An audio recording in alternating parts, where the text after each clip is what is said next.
issue a charge. More often than not, what happens is the police report is used as documentation in the civil proceedings, and then the judge enforces whatever the custody agreement is.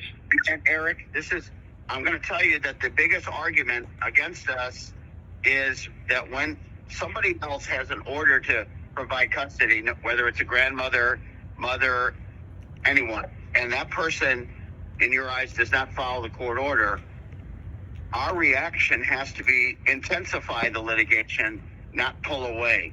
It is the pulling away because of your frustration. Negative, Steve.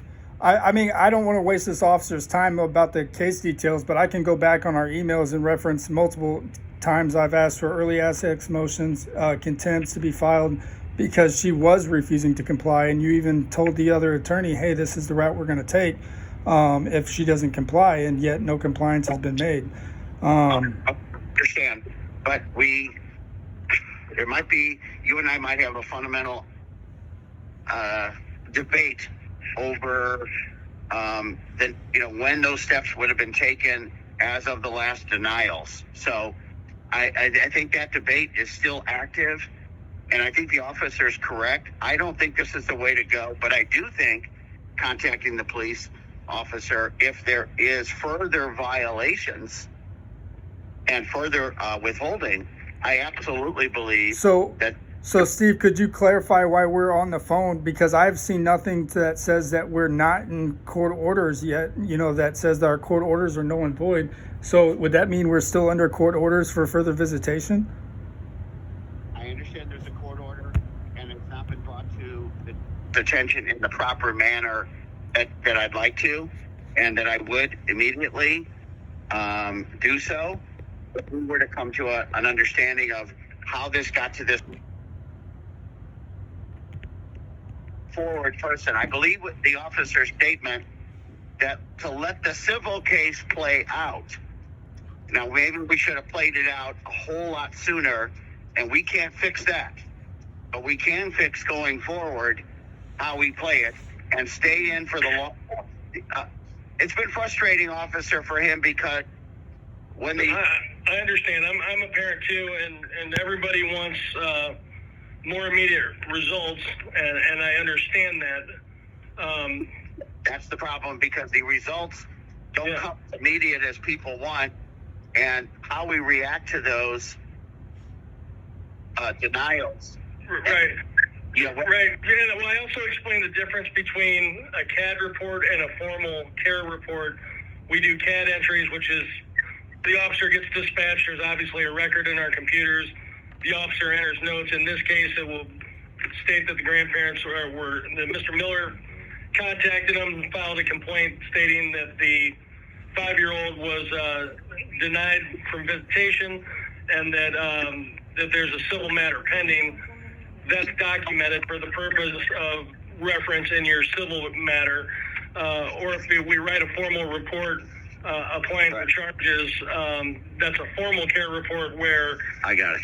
The grandparent or non-compliant parties. I don't think that right. I don't think we have that. And as this is a 5-year-old with some physical mental challenges, it isn't like a 5-year-old. Let me just say it this way. It's not a normal 5-year-old with no issues. It's simply being withheld. There are this 5-year-old is so young and impressionable that when something doesn't go right, or how the two players, how the grandma and the father react to that and how they deal with it, they still have to stay in the fight. You can't jump out of the ring. Right. And say this the goal is going to be the long-term well-being of the child. I get that. Yeah. And I also told the cases where police actually remove the child from custody physically are in extreme neglect or abuse cases.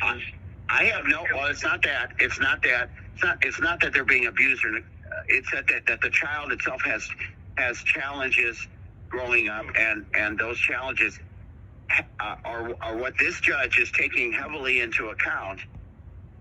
That we can't just cart this 5-year-old back and forth if the 5-year-old himself is having issues, and that's going to require some type of therapy, ongoing therapy with the child. So I agree that Eric is extremely frustrated, and he is reaching out to all avenues that he thinks he needs to do. Frustrated with reason, Steve, because like I said, at the end of the day, I've told you guys multiple times the order has been neglected ever since time has been increased, and that was the time frame that Sarah, cut off. That's right. From that point on, we had a plan. That plan was not executed. That's where you and I have our debate. It's not that she violated the order. Yes, Clearly, I believe she did. It's that we didn't react appropriately to that violation, and I didn't get the opportunity. I mean, you and I are traveling companions, and I felt that you stepped out of the car and said, "Drop me off," and we didn't ride the rest of the way together on the journey. I felt that that's what happened, and that's what's being looked at now. What is the impact of you jumping out of the car and then jumping back into the car and going back the old trudging up that hill again together? So that's where we're at, officer, and I don't think it rises yet. But I'll tell you this, if Eric will follow my lead, I don't know if he will yet. He and I haven't had that discussion. We were going to. And he will follow my lead. I know what I'm doing. I've been around, officer, for 40 years. I know what I'm doing. It takes patience is a virtue, which young guys, and especially Eric, he's not got that patience level that a lot of us older people have. Well, my patience level tends to decrease after I've emailed, multiple times that I need copies of a custody arrangement between Sarah and Alyssa that proves that Sarah has even legal custody. I have yet to see any kind of adoption paperwork, legal custody. Let me cut you off on. All right. You guys can have that debate and discussion. Here's what I'm willing to do. I will pull up the CAD entry and look at the notes and make sure they're sufficient for today. And then I will call Eric back with that CAD number and make sure that he can get a copy of that CAD report with the notes documenting that he attempted custody and it was refused. And Eric, that's true. That's a true statement, and that would be true. That in the past, he has tried to work out when his time was increased. He attempted custody, and there was not cooperation of a sufficient level from the grandma. That is true. But what we did is, what I feel happened is that Eric jumped out of the. This is just off the record. I do not want that in there, in the CAD report, but Eric kind of jumped out of my car out of frustration, and he may be right that it's very frustrating that someone could break an order after getting increased time, and that is absolutely a normal feeling. But our response was not to have him jump out of my car, but to say, strap in, I'm going to increase speed, and we're going the whole trip. That's okay, let me do this. I'll terminate this call with you guys. Right. I will call Eric back with that CAD number, making sure that there's sufficient notes in there. Then Eric, if you want to file a formal police report for interference with parental custody, I'm not opposed to assigning an officer to do that, but I'm going to ask you to come, if you choose to do that, I'm going to ask you to come to the PD and give us a thorough written statement, because I really don't want him to do that. An interference. That's between you two, whether you do that. But and if we write that report and we would electronically send it over to St. Louis County, I know where that's going to end up. I know, officer. I've been around a long time, and I understand exactly what you're saying. But Eric can have a CAD report number. That would be fine. Yeah. And then Eric and I are supposed to meet today, I think, right, Eric? Our meeting wasn't until the 12th. I had no knowledge of meeting today. Oh, okay, the 12th. Yeah, my schedule doesn't allow. Any chance that you and I could meet sooner then? I mean, I have to. I can have all day today to meet with you. I would. Again, Steve, I got to clear out some of my schedule here because again, I plan things out. I'm a busy guy. I understand. This Monday, is important, though. Yeah, no. And I'm just telling you, I'm available all day today after 11 o'clock. Okay. From 11 to 4. There's a window there. If you have time, fine. If you don't, we keep the appointment on the date that we said. Okay. Okay? All right, so Eric, I'm going to leave the call, but I will call you back with that CAD entry number, and I could probably even have our records clerk email it to you so that you have documentation that you contacted us. Custody has been declined, and it's probably going to say that we referred you for further guidance with your civil attorney, and that if you want to file a formal police report. And the guardian ad litem, because the guardian I spoke to yesterday, he said he seemed to indicate that Eric jumping back in my car, although it looks odd that he jumped out of the car, that he getting back in my car and staying in the car, seat belted down until this thing is done, that would result in a negative outcome. All I see is positive outcomes by staying in the fight. If we get knocked down, we don't run. Yeah. And that's what Eric and I need to have a conversation. So I just tell people to think long term, don't think short term, because the quickest action is not always the best action. But you guys know what I'm willing to do from the police department side, and then Eric, I will call you back with that CAD number, and if you want to go the other route, we can do that. I don't know if it'll be fruitful, but if you choose to do that, we can go that way too. And Eric, I'm not stopping you from doing that. I know you're very committed to what you think and what you feel you need to do, but I hope I can dissuade you from going that extra mile with an interference with custody. Even though she interfered, if we didn't stay in the fight, if we left the ring because of one of the boxers, boxed us in the balls, which is an illegal punch, true, but we stay in the ring and fight even harder and put on a new pair of gloves and a bigger jock strap. That's all I was trying to say. And when you left the ring, it made them think they didn't do anything wrong, you did. That's all up to the spin is what's going on. And I have to undo the spinning wheel now, this other spin that's going on. I have to undo it and show them you can hit me wherever you want, but I'm staying in the ring. Well, but Steve, she did make it extremely difficult to make that order go into effect because she was losing. Between you and me, she was losing her grip. He's the dad. She's just a grandma, and because her daughter's into drugs and violent men and all that other shit. So the grandma took over the kid, and Eric's grown himself up into a fantastic life, getting married, getting a job, and he's sick of the bullshit. So yes, grandma was losing her grip and was playing a little dirty. I agree. But how we reacted to it, I don't agree. That's all. Okay. So Eric, are you okay with my plan? Yeah, I'm perfectly fine with that, Lieutenant. And like I said, I appreciate your assistance this morning. And like I said, just while you're on the phone, I'd like to go over the fact that, in this due process, I mentioned, to Stephen as well, my emails will back this up, that my son has stated to me that he wasn't getting bathed properly over there at Sarah Eagle's house. And I had told this to the courts. And still, even with he's a good father. He's not dangerous to his son. His son and him, there's photos, pretty happy photos.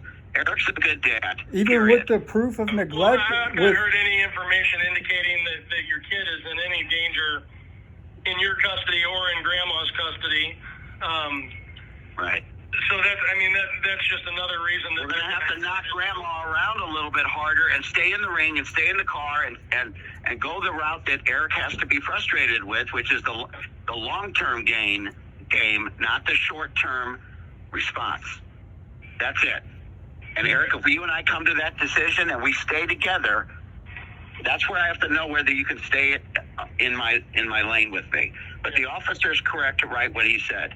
If he writes just enough to say this has gotten out of hand, that whenever the grandma has, responsibilities, she does not 100% give her 100% cooperation to that order, and that's made it extremely difficult for Eric to fight. He feels that it is causing increased fees and time with the system, and he has to play the long-term game, officer, and that's hard for him. I get that. All right, Eric, I will respond back with the relevant information, and then you have my direct line if you need further action from us, okay? All right, thank you, sir. I'm going to stay on with him, and I'm going to let you take it. Okay, you good with that, Eric? Yeah, that's fine. Okay, good luck. We'll see you. All right. Yeah, thanks, officer. Okay. Are you there? Yes, Eric? sir. Yes, sir. Okay, all right. So that's where I've been trying to have this meeting. That's what I would have told Your father-in-law, same thing. And I'm still happy to have that 3-way call. Anytime after 11 o'clock, I think, would be fine. Even if you don't have time to meet with me, we could still do a phone call. But Eric, I have to make sure that I'm the right attorney, that you still have faith and trust in me, despite the past emails, despite the past way it went. And let me tell you what David said. You didn't even ask me. He ran into me and what's going on? And I said, I'll tell you what's going on. Because you know how he knew to stop me? Is that you apparently contacted him. Did you not, about what his bill was? I did. Right. So now he knows something's up. We're not stupid. We know you want. So David to be looked at my email that asked me how much I was to pay him, and yet he hasn't responded back to me. Well, he's bad about. Wait a minute. He is bad about getting out statements. Like one time, he had a check for $500 that I cut for somebody. He can't be bad about keeping his books. I mean, I got to know what I'm paying him and what I'm paying him for. That's not. I understand. Just like me, I have to give you updated statements, and so does he. I mean, if you wanted to get with him on that, but he would like to. Here's what he told me. I said, look, I'm going to have a meeting with Eric. The meeting is going to be whether or not me and Eric can reunify, get back in the saddle, stay the course, don't disappear ever again. If you've got to go to her house 500 times and document it with the police that way, I have zero problem with that. But we're going to make that woman cooperate.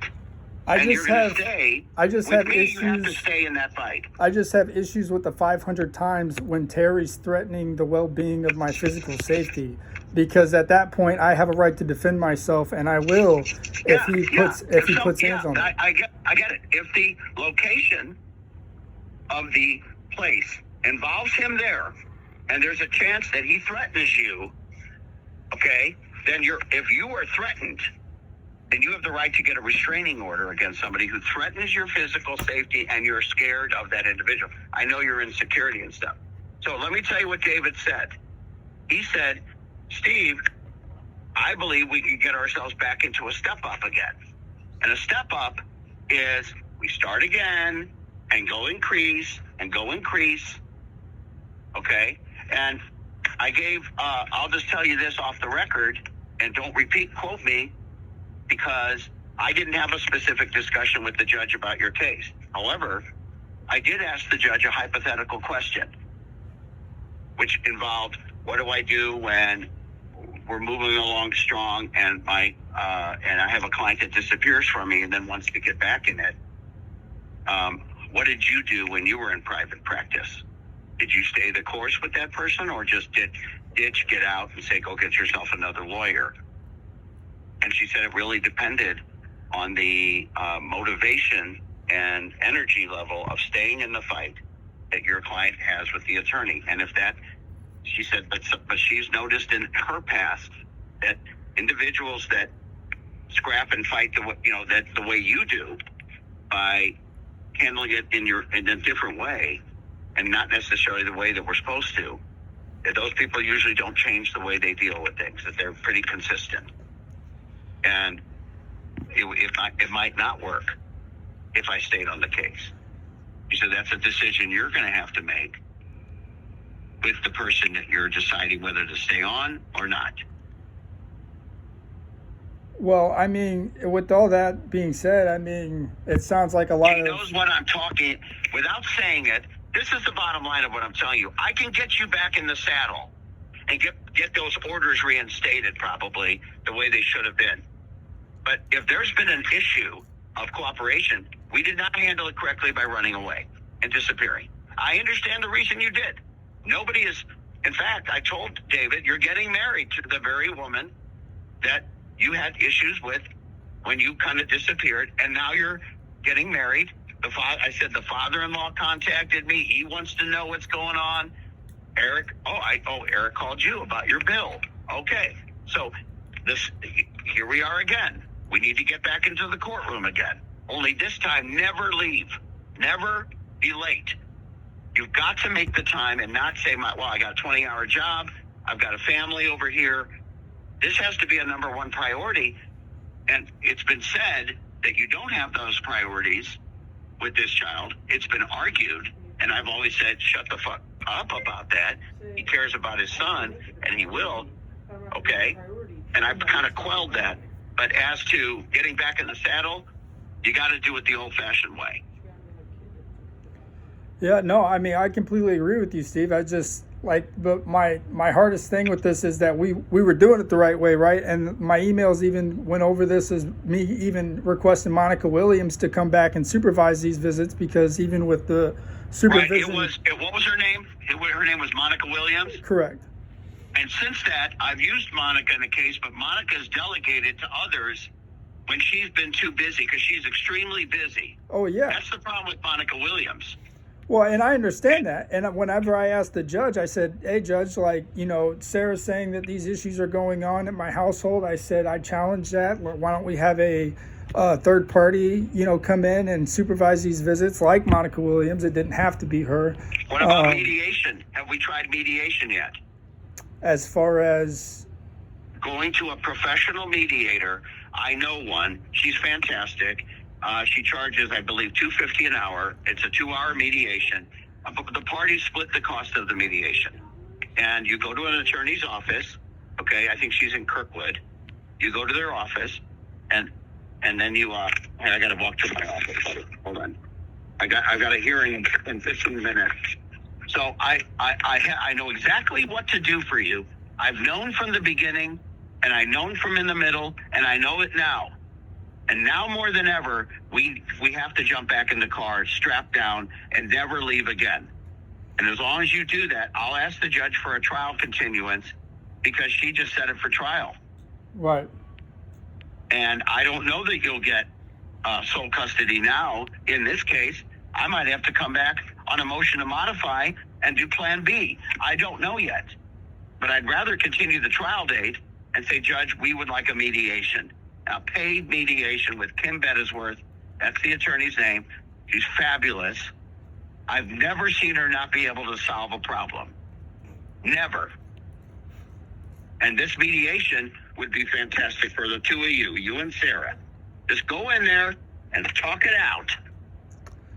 Yeah, I mean, like I said, we'll see what does your father-in-law still want to talk to me? I mean, his questions are well, he's out of town right now, so his scheduled time zone probably wouldn't work with ours. Okay. But I mean, when hold on, my phone just, God dang it, hang on.